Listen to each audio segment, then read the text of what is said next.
હું કલા રામોલિયા સુરતથી કુકિંગ સ્ટુડિયો બાય કલામાં તમારું સ્વાગત કરું છું। આજે આપણે ખૂબ જ સરસ એવી એક રેસીપી બનાવવાના છીએ, જેનું નામ છે પુડલા રોલ, જે મુખ્યત્વે પુડલા એટલે કે ચણાના લોટમાંથી બને એવી ગુજરાતીઓની મનપસંદ રેસીપી। પણ એમાં હું થોડું વેરિએશન કરીશ, જેથી બાળકોને થોડું નવું લાગે। અને પુડલા એ એકદમ હેલ્ધી વસ્તુ છે, જે તમે ગમે ત્યારે પણ ખાઈ શકો, તો કઈ નુકસાન ના થાય। તો ચાલો આજે એમાંથી જ કંઈક નવું બનાવીએ। પણ એ પહેલાં જો હજી સુધી તમે મારી ચેનલને સબસ્ક્રાઈબ ના કરી હોય તો સબસ્ક્રાઈબ કરી લેજો અને બેલ આઇકન પર બટન દબાવી દેજો, જેથી મારા નવા વિડીયોની નોટિફિકેશન તમને મળતી રહે। તો ચાલો જોઈ લઈએ રેસીપી। તો ચાલો જોઈ લઈએ ઇન્ગ્રીડિયન્ટ્સ। તો એના માટે મેં અહીંયા 1 વાટકી જેટલો ચણાનો લોટ લીધો છે, જે તૈયાર આવે છે બેસન, એ જ લીધો છે। અને એની સામે 2 ચમચી જેટલો રવો લીધો છે, એકદમ બારીક આવે છે એ લીધો છે। અહીંયા કણીવાળો રવો હશે, સૂજી હશે તો પણ ચાલશે। ત્યાર પછી મેં ચીઝ સ્પ્રેડ લીધું છે લગાવવા માટે। ગ્રીન ચટણી બનાવેલી છે, જેની રેસીપી પહેલેથી મારી ચેનલમાં જ છે। ગાજરને આ રીતે લાંબુ લાંબુ કટ કરેલું છે। ત્યારબાદ કોબીજ, ડુંગળી અને કેપ્સિકમ, આ બધા શાકભાજી તમે તમારી ઈચ્છા મુજબ લઈ શકો। ત્યારબાદ ચાટ મસાલો, ચીલી ફ્લેક્સ, મીઠું, હળદર, સોસ, અજમા અને હિંગ, ચીઝ અને બટર। તો ચાલો બનાવીએ હવે। તો અહીંયા મેં એક મિક્સર જાર લઈ લીધું છે, તેમાં આપણે ચણાનો લોટ જે લીધો હતો તે ઉમેરી દઈશું। ત્યારબાદ રવો, અને જે વાટકીથી આપણે ચણાનો લોટ ઉમેર્યો હતો તે જ વાટકીથી આપણે 1 વાટકી જેટલું પાણી લઈશું। ત્યારબાદ તેમાં સ્વાદ મુજબ મીઠું, થોડી 1/4 ચમચી જેટલી હળદર, અને પાચન માટે સારા એવા આપણે લઈ લેવાના છે અજમા। અજમાને આ રીતે થોડા મસળીને લેશું। હવે આપણે તેને પીસી લઈશું। હવે મેં અહીંયા પીસી લીધું છે। ખાલી 1 જ મિનિટમાં આપણી પેસ્ટ ખૂબ જ સરસ આ રીતે તૈયાર થઈ જશે। તમે જોઈ શકો છો કે કોઈ પણ જાતના ગાંઠા પણ નથી પડ્યા, અને ખૂબ જ સરસ એવી સ્મૂધ પેસ્ટ બની ગઈ છે આ રીતે। તો હવે આપણે તેને એક બોલમાં કાઢી લઈશું।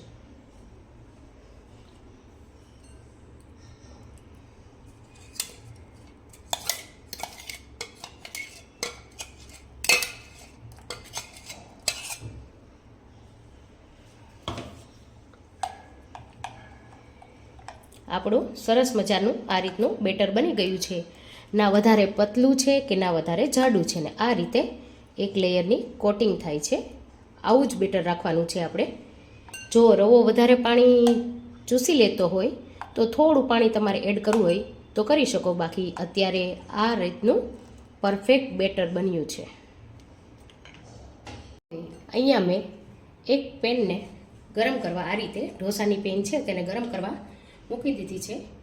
તેમાં થોડું તેલ ઉમેરી આપણે આ પેનને ગ્રીસ કરી લઈશું।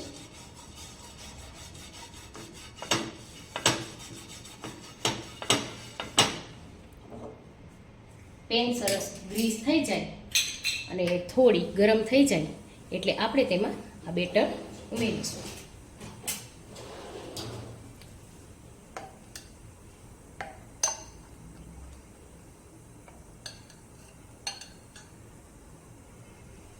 આપણે તેને થોડી ગરમ થવા દેવાની છે।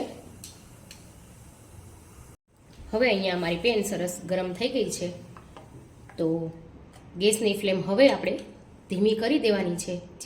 જ્યારે આપણે બેટર પાથરતા હોઈએ ત્યારે આપણે ફ્લેમ ધીમી જ રાખવાની છે, અને આ રીતે થોડું જાડું આપણે તેનું બેટર આ રીતે પાથરીશું। વધારે પડતું પાતળું નથી કરવાનું, જેથી કરી પુડલા રોલ ખૂબ જ સરસ બને।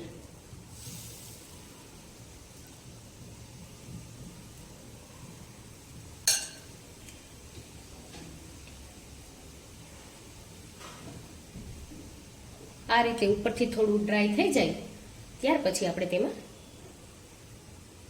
તેલ આ રીતે ઉમેરશું અને સરસ ગ્રીસ કરી લઈશું આ રીતે.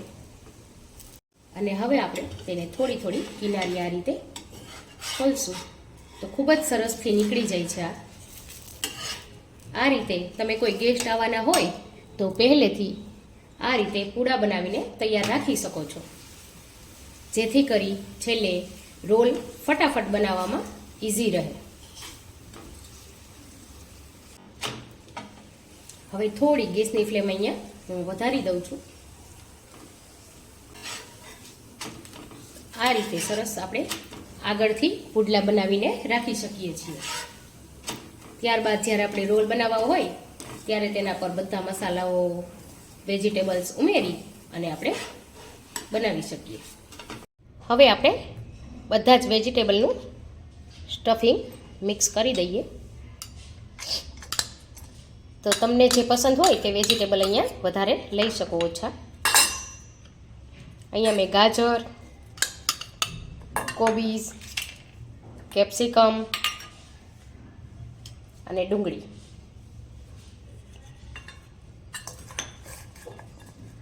આ બધા વેજીટેબલમાં અહીંયા આપણે જ્યારે તમારે રોલ બનાવવાનો હોય ત્યારે જ તમારે તેમાં મીઠું અને ચાટ મસાલો ઉમેરવા. તો અહીંયા મેં અડધી ચમચી જેટલો ચાટ મસાલો અને થોડું મીઠું આ બંને વસ્તુ ઉમેરી સારી રીતે મિક્સ કરી લીધી છે. જો તમારે પહેલેથી પુડલા બનાવેલા હોય તો આ રીતે તમે સલાડ બનાવીને રાખો તો કોઈ ગેસ્ટ આવવાના હોય ત્યારે ઇન્સ્ટન્ટ તમારે આમાં ખાલી મીઠું અને ચાટ મસાલો ઉમેરી અને રોલ ઉપર સ્ટફિંગ કરવાનું જ રહેશે, જેથી ખૂબ જ ઇઝી પડે છે. તો હવે આપણે આ મિક્સ થઈ ગયું છે સરસ. તો પુડલું બનાવી લઈએ પાછું. હવે મેં અહીંયા પાછું તેલ લગાડી લીધું છે અને એ રીતે પહેલાં એક આપણે સાદું પુડલું બનાવ્યું એ રીતે આપણે પાછું એક બીજું પણ બનાવીશું, જે આપણે સીધું જ વેજીટેબલ સાથે બનાવીશું. આ રીતે ધીમે ધીમે કરતા જઈ આપણે તેને પાથરી લેવાનું છે.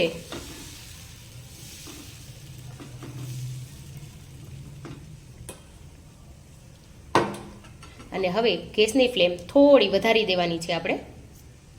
તમે જોઈ શકો છો કે ખાલી અડધી મિનિટમાં જ ઉપર સરસ પડ એકદમ ડ્રાય થઈ ગયું છે. તો તેના પર આપણે બટર લગાવીશું, જેથી આ પુડલામાં ટેસ્ટ ખૂબ જ સરસ આવે. તો મેં અહીંયા અમૂલનું બટર લીધું છે, તેને આપણે આ રીતે લગાવી લેવાનું છે, જેથી ડ્રાય ના લાગે અને ખાવામાં ખૂબ જ ટેસ્ટી લાગશે. આ રીતે અમૂલનું બટર લગાવી લીધા બાદ તેના પર આપણે હવે અમૂલનું જે ચીઝ સ્પ્રેડ આવે છે તે લઈ લીધું છે મેં અહીંયા આ રીતનું. અને તેના પર આપણે 1 ચમચી જેટલી ગ્રીન ચટણી ઉમેરીશું અને એ બંનેને આપણે સારી રીતે મિક્સ કરી લઈશું. આ રીતે હળવા હળવા હાથે અને ફેલાવી લઈશું. આમાં થોડું આપણે અત્યારે ટોમેટો કેચઅપ પણ ઉમેરીશું,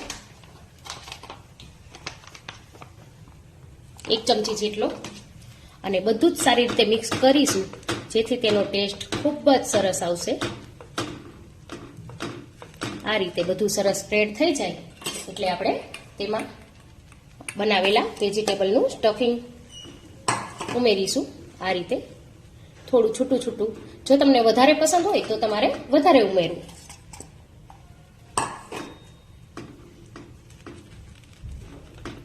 આ રીતે સ્ટફિંગ ઉમેરી દીધા બાદ હવે તેના પર આપણે બાળકોનું ફેવરેટ એવું આપણે ચીઝ ઉમેરીશું.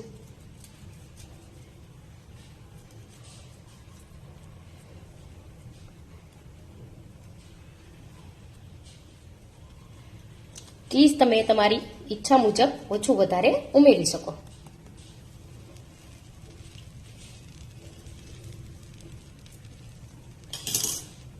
હવે તમે જોઈ શકો છો કે ગેસની ફ્લેમ આપણે થોડી વધારી દઈ અને જોઈ શકો છો કે આ રીતે કિનારીમાંથી આ રીતે ઉઠલવા લાગ્યું છે.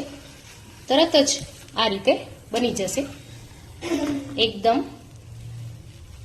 અને અહીંયા તમારે ચીલી ફ્લેક્સ ઉમેરવા હોય તો તમે ઉમેરી શકો, પણ જો બાળકો માટે બનાવતા હોય તો તમારે સ્કીપ કરી દેવું.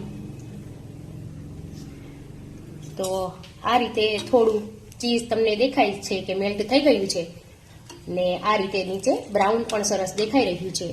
તો આપણે તેને આ રીતે રોલ ધીમે ધીમે વાળી લઈશું. આ રીતે ધીમે ધીમે હળવા હળવા હાથે આપણે રોલ વાળતા જઈશું. તો તમે જોઈ શકો છો કે રોલ કેટલો સરસ વળી ગયો છે.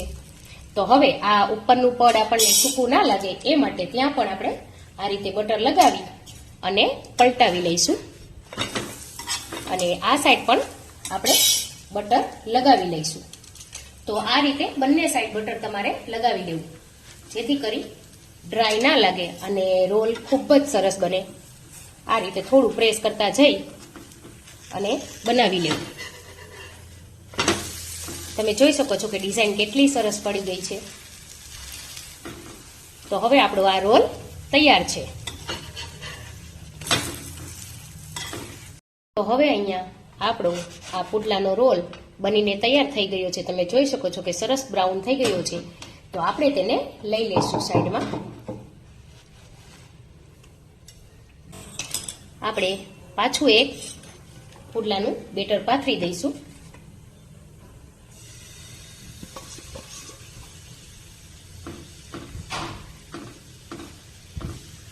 આ રીતે રોલ બનાવવા ખૂબ જ ઈઝી રહે છે.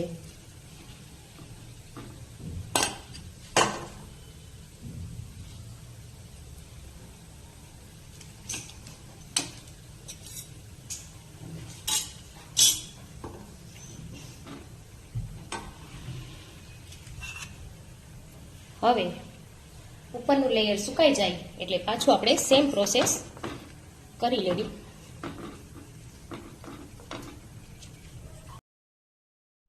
આ રીતે પુડલા રોલ બનાવશો તો મહેમાન આવશે એ પણ તમારા વખાણ કરતા નહીં થાકે અને એમને ખૂબ જ પસંદ આવશે. તેમજ તમે આ રીતે પુડલા રોલ ફટાફટ તમે બાળકોના લંચમાં પણ બનાવીને આપી શકો છો.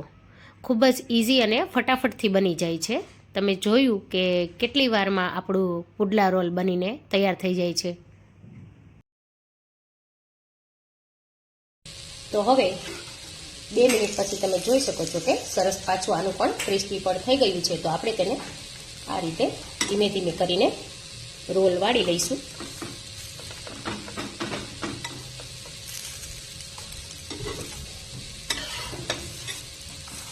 હવે તેના પર પણ આપણે હળવા હાથે બટર લગાવી દઈશું આ રીતે.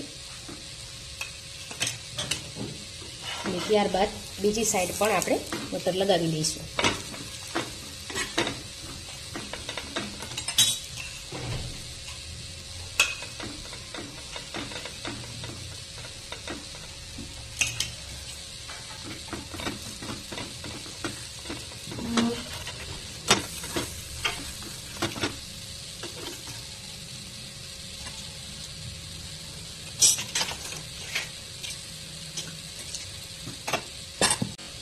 અહીંયા આપણે બીજું પુડલું પણ બની ગયું છે. તો ગેસની ફ્લેમ બંધ કરી દઈશું અને આપણે આને કટ કરી લઈશું.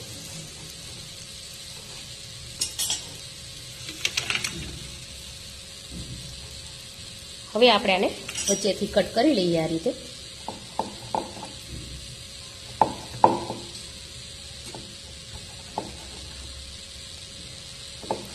અને એક પ્લેટમાં સર્વ કરી લઈશું.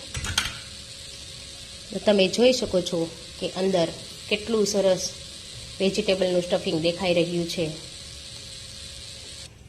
અને આ રીતે ખૂબ જ સરસ એવા હેલ્ધી પુડલા રોલ તૈયાર છે. તો આપણે તેને પ્લેટમાં લઈ લઈશું.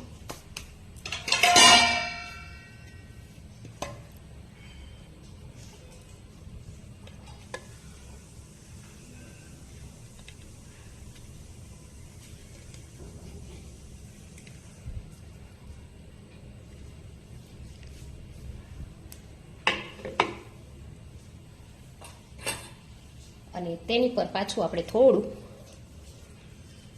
ચીઝ નાખી દઈશું.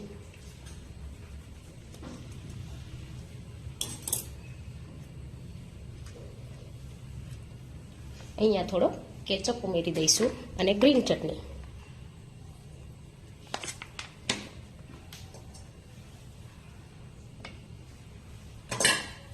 તો તૈયાર છે સરસ મજાના પુડલા રોલ. તો મારી આ રેસીપી તમે ઘરે ચોક્કસથી ટ્રાય કરજો અને મને જણાવજો કમેન્ટ કરીને કે તમને મારી રેસીપી કેવી લાગી.